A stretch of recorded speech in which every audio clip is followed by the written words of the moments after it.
Welcome to the Real Estate Espresso Podcast, your morning shot of what's new in the world of real estate investing. I'm your host, Victor Monash. June 1st marks the start of hurricane season in the northern Atlantic. Some years are incredibly active, like 2017. By comparison, 2013 had no hurricanes make landfall at all. While there were several tropical storms, none developed into full-blown hurricanes.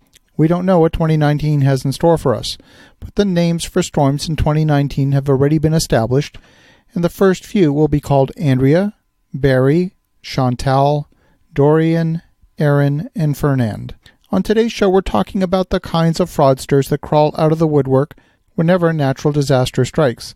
It could be an earthquake, a hurricane, a tornado, any major natural disaster.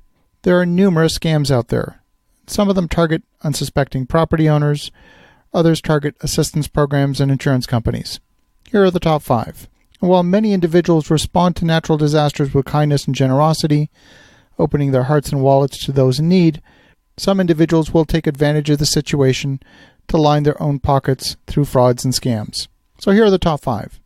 Number 1, the benefits fraud. Benefits fraud is when individuals apply for emergency assistance benefits to which they're not entitled. This could include the fraudster lying about his circumstances to obtain financial assistance from the government or a nonprofit organization, or a fraudster simply attempting to acquire benefits of a legitimate victim through fraud or theft. Such actions blunt the impact of aid organizations, and they make it much harder to help those in need. In some cases, these people are impersonating the owner of a vacant property. It's clear that nobody's been home for a while, and the property has sustained damage. By impersonating the owner, a scammer can often get a hold of funds that rightfully should go to the owner of the property. Number 2, charities fraud.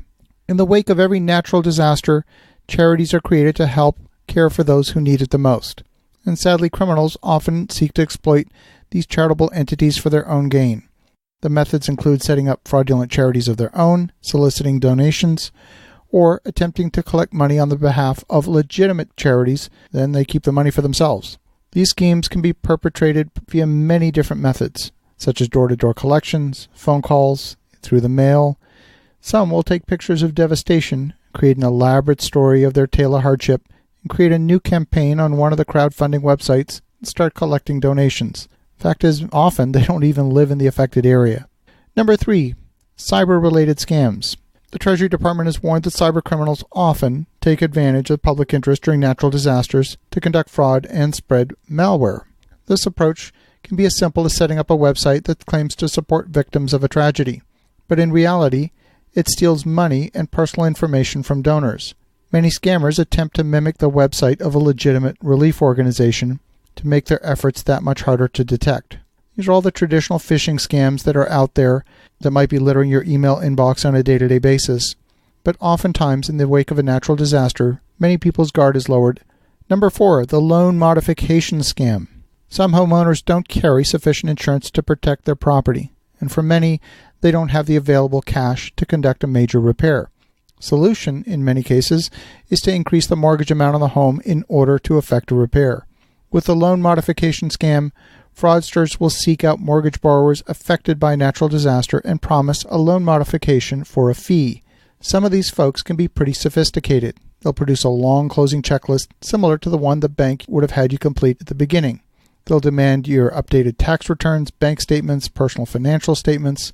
Now they've got all this information about you. And once they collect the fee, the scammers are never heard from again. Not only did they steal your money, they have enough information about you that it would be very easy to steal your identity. Number 5, the repair scam. This is one of the most common ones. In the repair scam, the scammers promise to make repairs to damaged properties. This is especially attractive to those affected in natural disasters because contractors are difficult to find and they're often overpriced. Once again, a fee is collected up front and the scammers disappear.